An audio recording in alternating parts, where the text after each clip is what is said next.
Bonjour, je m'appelle Olivier Roibin et je souhaite vous parler de l'ouverture internationale de notre établissement, qui est une spécificité de longue date.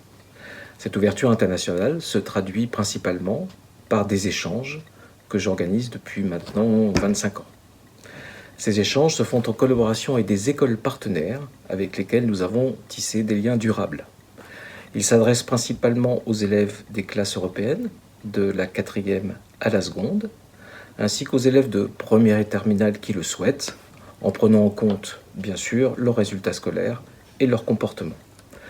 Le principe de ces échanges est de mettre un élève français et un élève étranger en binôme, en fonction de leur caractère, de leur passe-temps favori, de leur passion commune, et ce, avec notre connaissance des enfants, avec des fiches qu'ils remplissent avec leurs parents, et une vidéo où les jeunes se présentent dans la langue du pays de destination.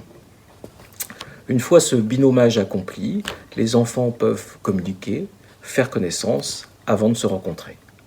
Le fonctionnement de l'échange étant de recevoir le correspondant qui nous a reçus, ou inversement, selon la chronologie de l'accueil et du voyage. Ces échanges commencent par une semaine de séjour et une semaine d'accueil en 4e, avec le Danemark actuellement, une dizaine de jours de séjour et une dizaine de jours d'accueil en Espagne ou en Allemagne en 3e, et 2 semaines de séjour et 2 semaines d'accueil en seconde aux États-Unis. En ce qui concerne les premières terminales, ce sont également 2 semaines de séjour et 2 semaines d'accueil, avec des destinations différentes selon les années. Cela peut être le Canada, le Mexique ou la Chine.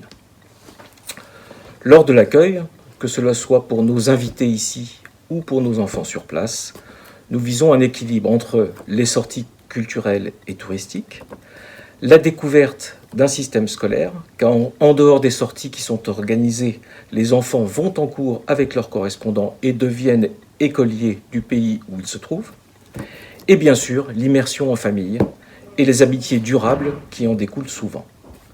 C'est vraiment une expérience riche qui ouvre l'esprit, à travers laquelle les enfants gagnent en confiance, en tolérance et font des progrès linguistiques décisifs pour leur réussite.